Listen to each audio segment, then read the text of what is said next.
Lucas capítulo 16, del versículo 19 al 31. Mi oración es que al oír estas verdades que voy a compartirles, todos reconozcamos cuán terrible es dicho lugar, lo grave que es acabar allí y lo odiosos que seríamos si nos quedamos con los brazos cruzados. Pues lo más cruel que podemos hacer al conversar, un cristiano, lo que podemos hacer como cristianos, al conversar con un incrédulo, es saber por experiencia propia que Dios perdona a pecadores y aún así no hacer nada por el bienestar de ellos. Cuando en realidad deberíamos ser como Jesucristo, seguir su ejemplo, quien habló sobre el infierno en más de una ocasión y sin rodeos, pues Él más que nadie sabe la importancia de advertir a los demás sobre el castigo eterno que recibirán los injustos.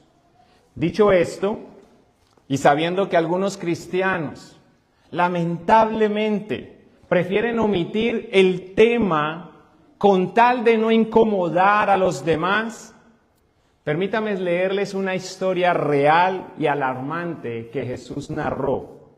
He aquí lo que Jesús dijo en Lucas capítulo 16, versículo 19 al 31, y si gusta, por favor, póngase de pie para mayor reverencia a estas palabras que vamos a leer.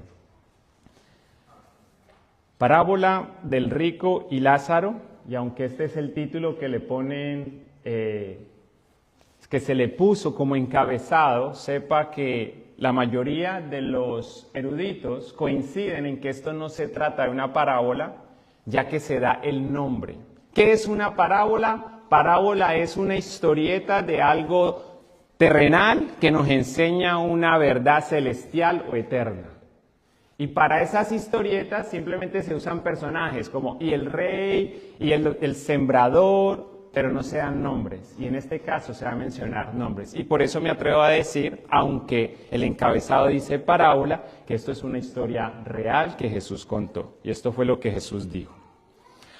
Había un hombre rico que se vestía con gran esplendor en púrpura y lino de la más alta calidad y vivía rodeado de lujos. Tirado a la puerta de su casa había un hombre pobre, llamado Lázaro, quien estaba cubierto de llagas. Mientras Lázaro estaba tendido, deseando comer las sobras de la mesa del hombre rico, los perros venían y le lamían las llagas abiertas. Con el tiempo, el hombre pobre murió y los ángeles lo llevaron a estar con Abraham. El hombre rico también murió y fue enterrado, y su alma fue al lugar de los muertos. Allí, en medio de tormento, vio a Abraham a lo lejos, con Lázaro junto a él. El hombre rico gritó: «Padre Abraham, ten piedad, envíame a Lázaro para que moje la punta de su dedo en agua y refresque mi lengua. Estoy en angustia en estas llamas». Abraham le dijo: «Hijo, recuerda que tuviste todo lo que quisiste durante tu vida, y Lázaro no tuvo nada. Ahora él está aquí, recibiendo consuelo, y tú estás en angustia.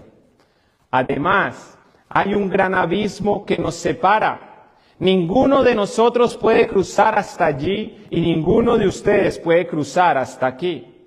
Entonces el hombre rico dijo: «Por favor, padre Abraham, al menos envíalo a la casa de mi padre. Tengo 5 hermanos y quiero advertirles que no terminen en este lugar».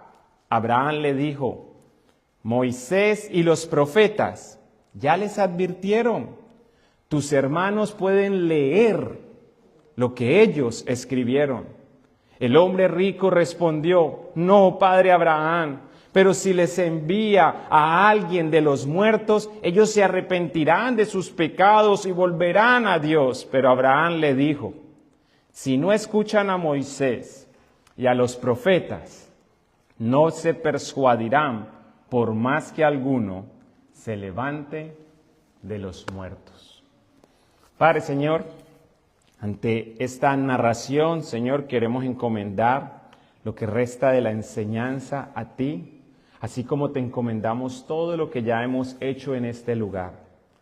Te ruego, Señor, que uses a tu siervo, que tu pueblo sea edificado y que tú seas glorificado por todo lo que mencione. Esto te lo pido en el nombre de Jesús. Amén. Bien, puedan, tomen asiento. Como pueden observar, y como dije al inicio, Jesús habló sobre el infierno en más de una ocasión y sin rodeos. Tanto así que más de la mitad de sus parábolas tratan sobre el juicio eterno. De ahí porque algunos eruditos han afirmado que nadie ha hablado más del infierno que Jesús. Pues de acuerdo a los análisis que ellos han hecho de los 4 evangelios, Jesús habló más del infierno que del cielo. Algunas veces de manera explícita, usando la palabra infierno, y otras de manera implícita, proveyéndonos ciertas referencias o empleando otras palabras en vez de infierno, las cuales se referían a lo mismo. Por ejemplo, lago de fuego, lugar de tormento, Hades, etc.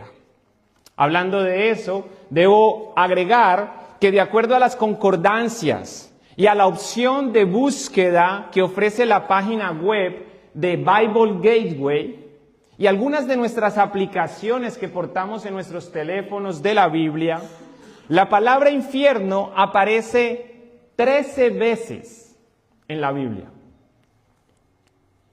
de las cuales 11 veces fueron mencionadas por Jesús. Lo cual destaca la urgencia que Jesús tenía de advertir a otros sobre la consecuencia del pecado y la importancia del arrepentimiento, pues él más que nadie sabe lo aterrador que es ese lugar. Lo triste del caso es que para muchos de nosotros ese lugar pareciera que no es tan aterrador. Por eso uno de mis objetivos es que a la luz de la palabra todos tengamos una comprensión bíblica y clara de lo aterrador que es este lugar y que podamos abrazar el mismo sentimiento de Jesús, ese sentimiento de urgencia, pues como dije, Él sabe y ojalá que nosotros también sepamos lo aterrador que es ese lugar. Un lugar en donde todo atormenta, aún lo bueno. Y usted dirá, ¿cómo así? ¿Y es que hay algo bueno en el infierno? Bueno, una prueba de eso es en el versículo 23, que el versículo 23 enfatiza que en medio del tormento el rico vio a Abraham a lo lejos con Lázaro junto a él. ¿Qué nos enseña eso? Nos enseña que en el infierno hay una buena vista. No sé si alguna vez han estado ustedes en un mirador. Ustedes han visto que uno va a ese mirador y mientras ve y contempla lo que ve, eso es entretenedor, ¿cierto? Bueno, en el infierno hay una buena vista, pero esta buena vista no entretiene. Esta buena vista atormenta. Una buena vista desde la cual el rico pudo ver desde lejos, pudo ver lo bien que la estaba pasando Lázaro, mientras él estaba siendo mortificado en el infierno, lo cual debió mortificarlo aún más. Él pasándola bien y yo pasándola mal. Pero además de eso, el relato también nos cuenta que desde allí el rico gritó: Padre Abraham, ten piedad. Y algunos dicen que al referirse a Abraham de esa manera puede tratarse de un rico que era en cierta medida algo religioso. En el infierno habrá mucha gente religiosa. Y este hombre rico gritó: Padre Abraham, ten piedad, envíame a Lázaro. Oigan lo que él hace: envíame a Lázaro para que moje la punta de su dedo en agua y refresque mi lengua. Estoy en angustia y en llamas. Por lo cual podemos afirmar que en el infierno, así como hay una buena vista, también hay buenas plegarias, mediante las cuales los condenados expresan honestamente sus necesidades y lo mal que les está yendo. Algo que debió mortificarlo aún más al ver que nadie lo rescataba. O sea que no había una esperanza futura.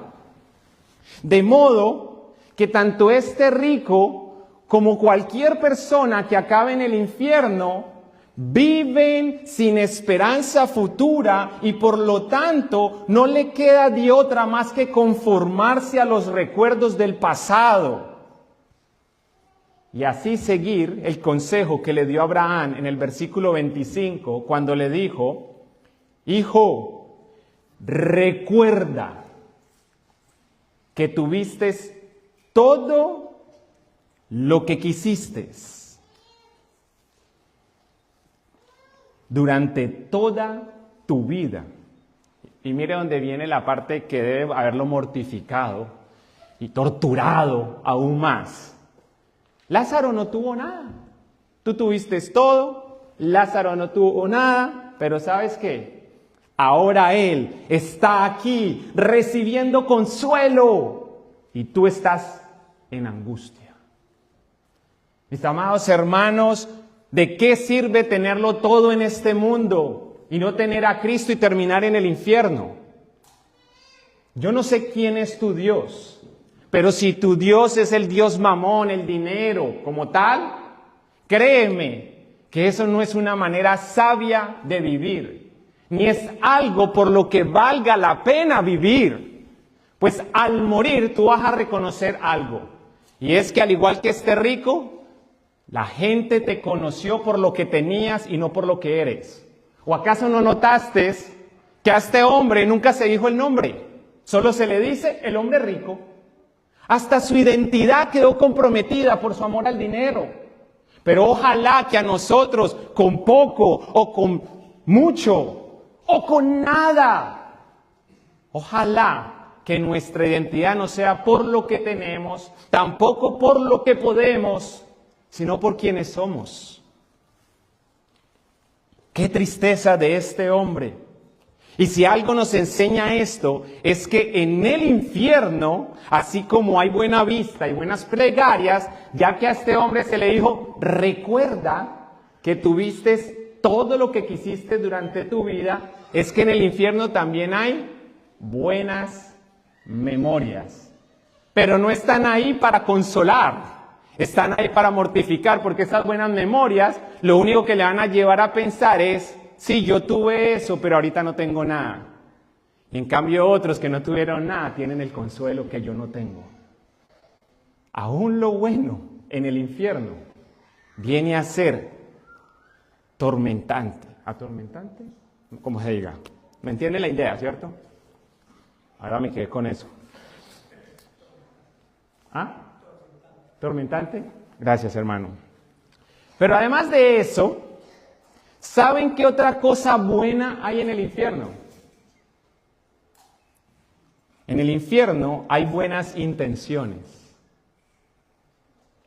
Y un ejemplo de eso es que según los versículos 24 y 25, el rico textualmente dice: quería quería que Lázaro fuera a donde su padre y a sus hermanos para que no terminaran en ese lugar de tormento.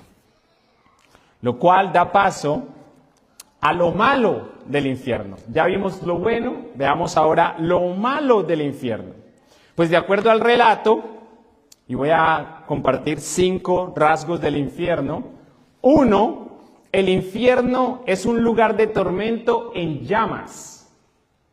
O como dijo Jesús en Marcos 9:48, el infierno es un lugar donde los gusanos nunca mueren y el fuego nunca se apaga, lo cual es una expresión que nos indica la descomposición continua y perpetua que sufrirán los cuerpos que son condenados.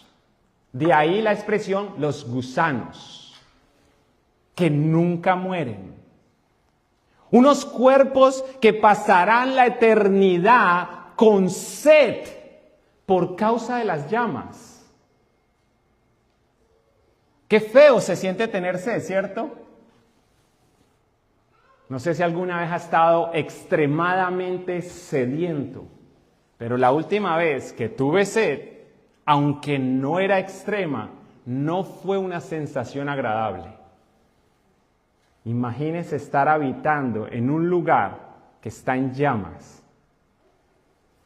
Esto nos ayuda a entender por qué los versículos 23 y 24 nos enseñan que luego de que el rico murió fue al lugar de los muertos y que estando allí en medio de tormento le suplicó a Abraham que se apiadara de él, que al menos enviara a Lázaro para que refrescara su lengua con una gota de agua.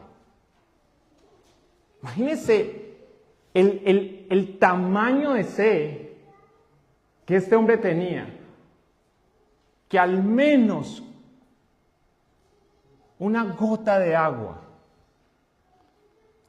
Él pensaba y asumía que eso lo podía refrescar de alguna manera. Pues como él mismo dice, estaba en angustia y en llamas, lo cual da paso a otra verdad. El infierno es un lugar de tormento en angustia.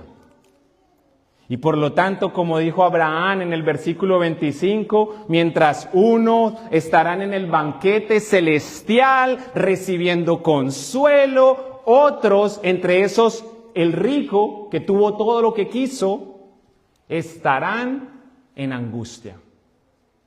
Tú rico o rica, si es que tenemos alguna persona aquí con ingresos que le permiten despreocuparse de muchas cosas. Las preocupaciones que no tuviste en vida las vas a tener en el infierno si no le rindes tu vida al Señor. Vas a estar en angustia en todo tiempo. ¿Por qué? Porque el infierno es un lugar de tormento, en angustia y en llamas.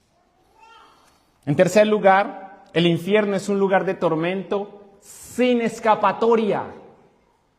A eso se refería Abraham en el versículo 26 cuando habló sobre un gran abismo que separaba a los salvos de los condenados, por lo cual ninguno de los justificados puede cruzar hasta el infierno y ninguno de los condenados puede cruzar hasta el cielo, donde estaremos los justificados.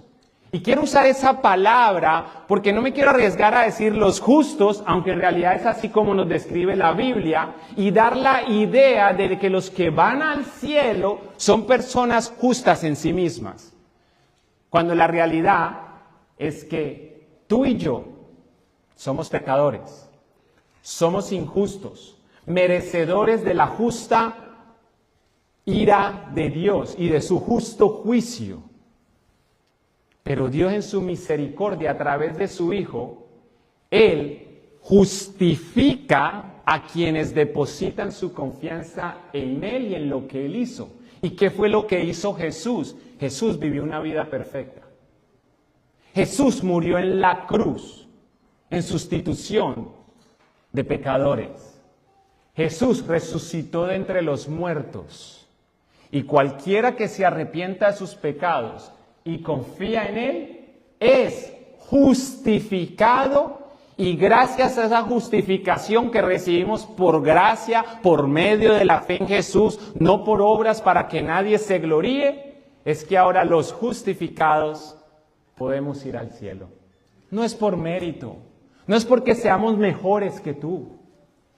Es simplemente, mi querido amigo, mi querida amiga, porque hemos rendido nuestra vida al Señor Jesucristo. Y digo Señor de manera intencional para dejarte saber la importancia de que a Jesús lo debemos reconocer no solo como Salvador, sino primeramente como Señor. Y por eso decimos Señor y Salvador, Jesucristo. No hay manera de cruzar de un lado a otro. En otras palabras, las personas que acaban ahí pasarán la eternidad bajo tormento, o como dijo Jesús en Mateo 25:46, ellos irán al castigo eterno, pero los justos, los justificados de los que le hablé, estarán en la vida eterna.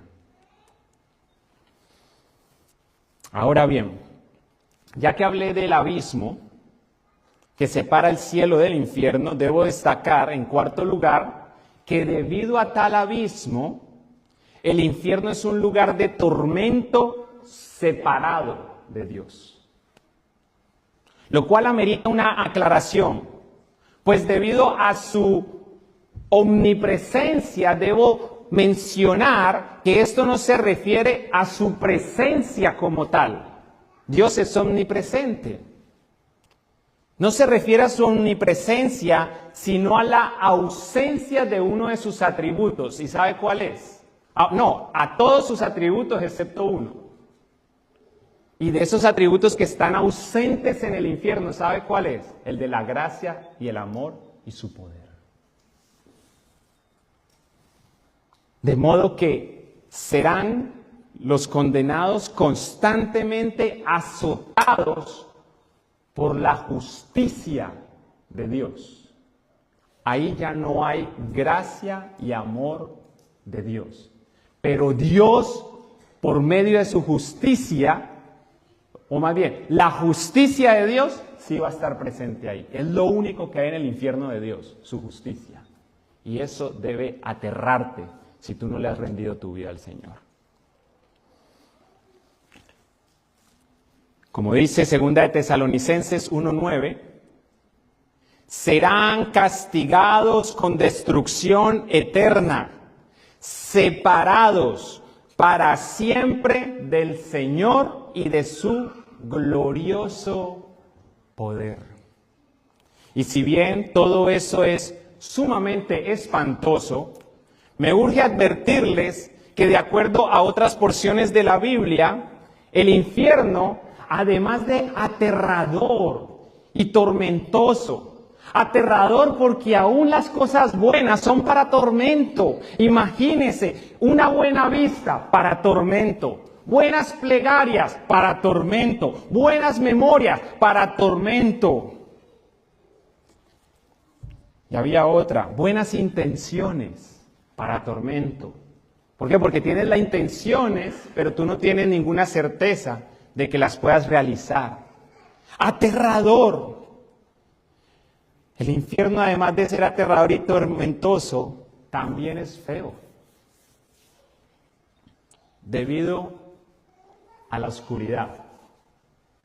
Usted ha estado en un lugar oscuro.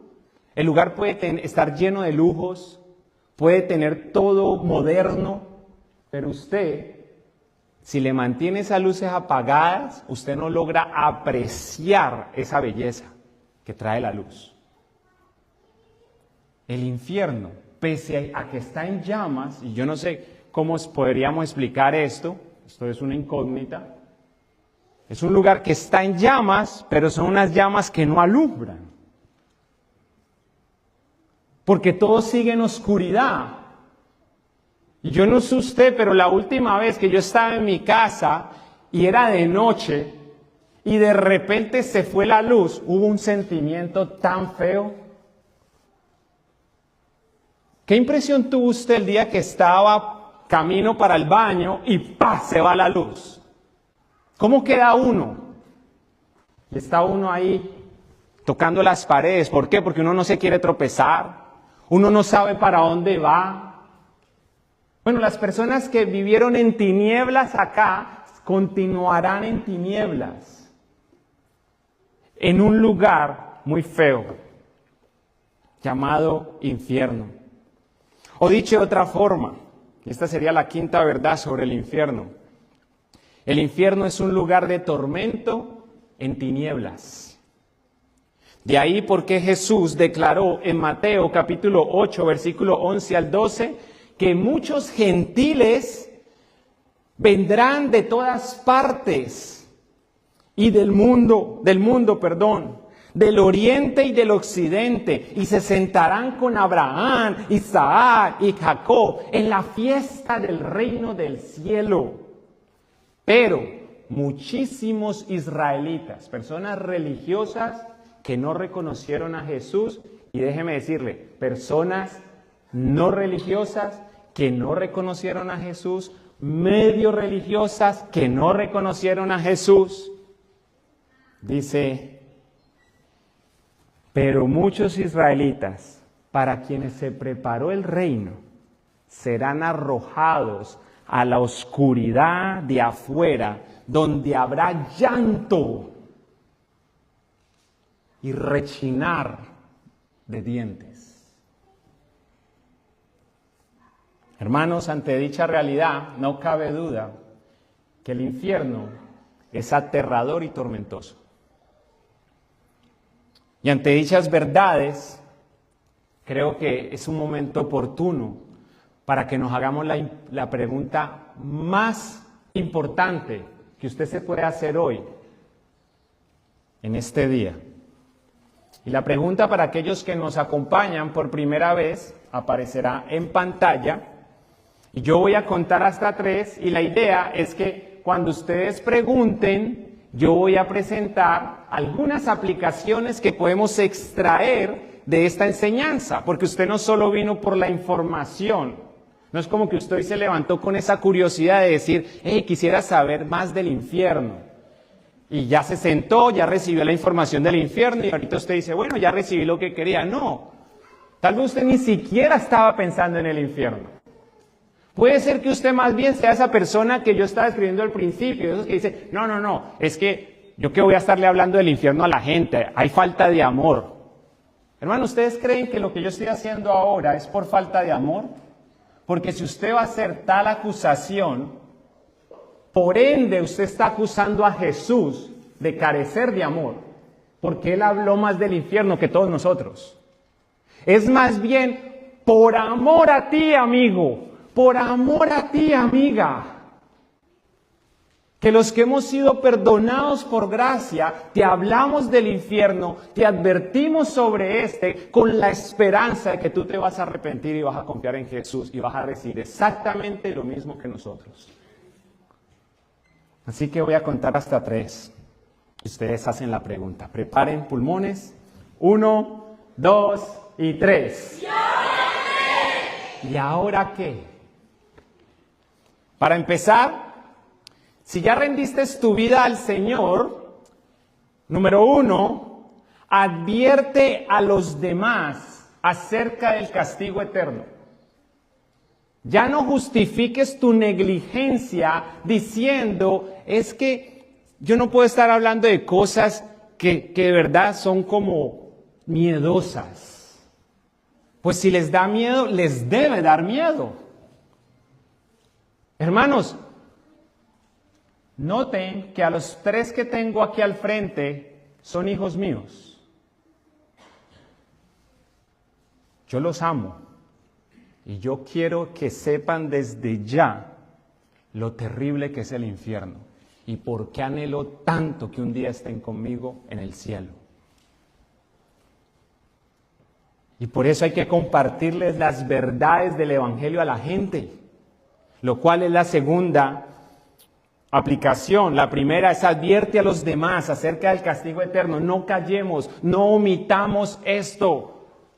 No seamos como ese falso maestro, este hombre que solamente vive para complacer y satisfacer a la gente. Él no está sirviendo a Dios, que en una ocasión dijo algo como, es que a mí se me encargó el ministerio del amor, a otros se les encarga el ministerio de la justicia. No, es que nosotros hablamos tanto de la justicia de Dios como del amor de Dios. Y vea aquí lo bello de este tema, que el Evangelio, al hablar de la justicia de Dios, magnifica el amor de Dios. Lo voy a decir de otra forma. ¿Sabe a mí qué referencia? Déjeme decirlo de otra forma. Entre tantas cosas, una de las cosas que a mí me da una evidencia clara de cuánto me ama Dios es saber de lo que Él me liberó. Cuando yo entiendo lo que es el infierno, yo digo, Dios tiene que amarme demasiado para librarme de ese castigo eterno sabiendo que yo lo merezco.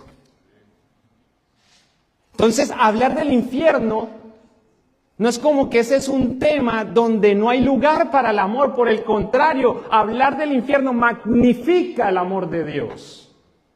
Basta mirar a la cruz y ver lo que le ocurrió a Jesús por llevar nuestras injusticias para que nosotros no siguiéramos con esa injusticia y no fuéramos condenados por dichas injusticias y así justificarnos. Basta mirar a la cruz y lo que Él sufrió para darme cuenta cuánto Dios nos ama. Y por eso Romanos dice, mire, que Él nos ama de tal manera que no se reservó a su Hijo. Y que aún siendo pecadores, Cristo murió por nosotros. Y que en eso es que nosotros podemos ver cuánto Dios nos ama. Así que, mis hermanos, esta sería la segunda. Anúnciales a esas personas de las que les vas a hablar del infierno, de la justicia de Dios. También anúnciales acerca de su gran amor. Anúnciales a aquel que puede rescatarlos del infierno. Ahora bien, suponiendo que aún no te has rendido al señorío de Jesús,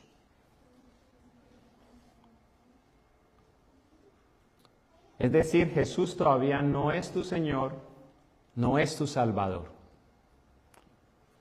Querido amigo, amiga, le doy gracias a Dios que Dios te trajo hoy acá. No sé qué esperabas oír al entrar por esa puerta. Tal vez venía con la esperanza de que te hablara de cómo Jesús sana, cómo Dios bendice.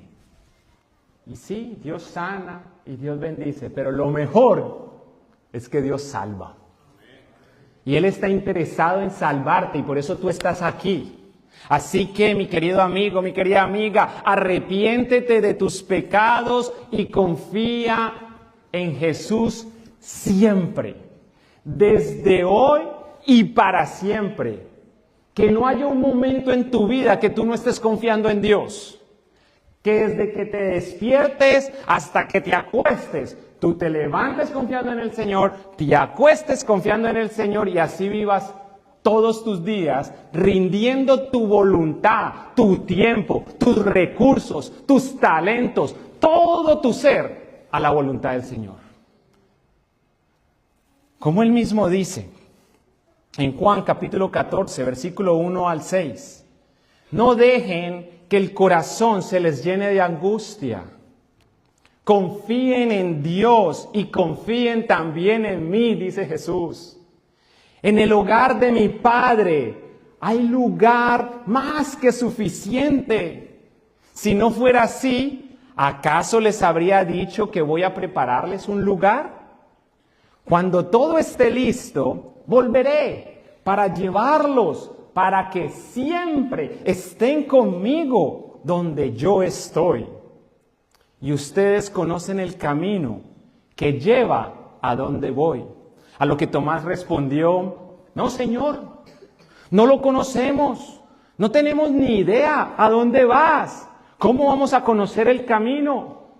Jesús le contestó y contesta aún, yo soy el camino, yo soy la verdad y la vida. Nadie puede ir al Padre si no es por medio de mí. Jesús es nuestra esperanza. O como dijo Richard Baxter, un pastor puritano del siglo XVII, quien habló de confiar en Dios siempre, como decía hace un rato, desde que nos levantamos hasta que nos acostamos y pasar el resto de nuestros días así. Y cito a Richard Baxter y con esto termino. Hagan que Dios tenga sus primeros pensamientos al despertarte. Levanten sus corazones a Él de manera reverente y con acción de gracias por el descanso disfrutado la noche anterior. Encomiéndese a Él en este nuevo día. Hagan de esto un hábito, que su conciencia pueda advertirles cuando cualquier otro pensamiento quiera distraerlos.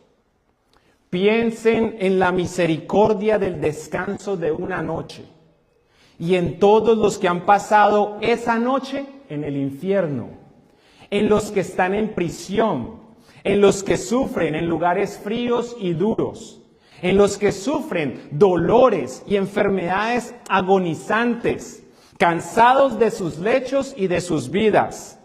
Piensen en cuántas almas fueron llamadas de sus cuerpos esa noche para presentarse aterrados delante de Dios. Y en cuán rápido pasan los días y las noches. Con cuánta rapidez se fue la noche y llega el día. Pon atención en lo que falta a tu alma y búscalo sin demora. Que no nos pase como al rico que vivió para las riquezas y no pudo satisfacer su alma. Y fue esa alma la que terminó condenada en el infierno. Y lo único, y sepan que las riquezas, el amor al dinero no es lo único que está llevando gente al infierno. Hay distintas cosas. Evaluémonos y miremos si estemos en la verdad y en quién está nuestra confianza. Y que debido a esa vida eterna que el Señor nos ha dado por gracia, nosotros estemos listos para advertirle a los demás acerca del castigo eterno. ¿Por qué? Porque los amamos, no queremos que terminen ahí. Y porque los amamos, le vamos a anunciar el camino para que no vayan ahí y vayan a donde tú y yo vamos a estar.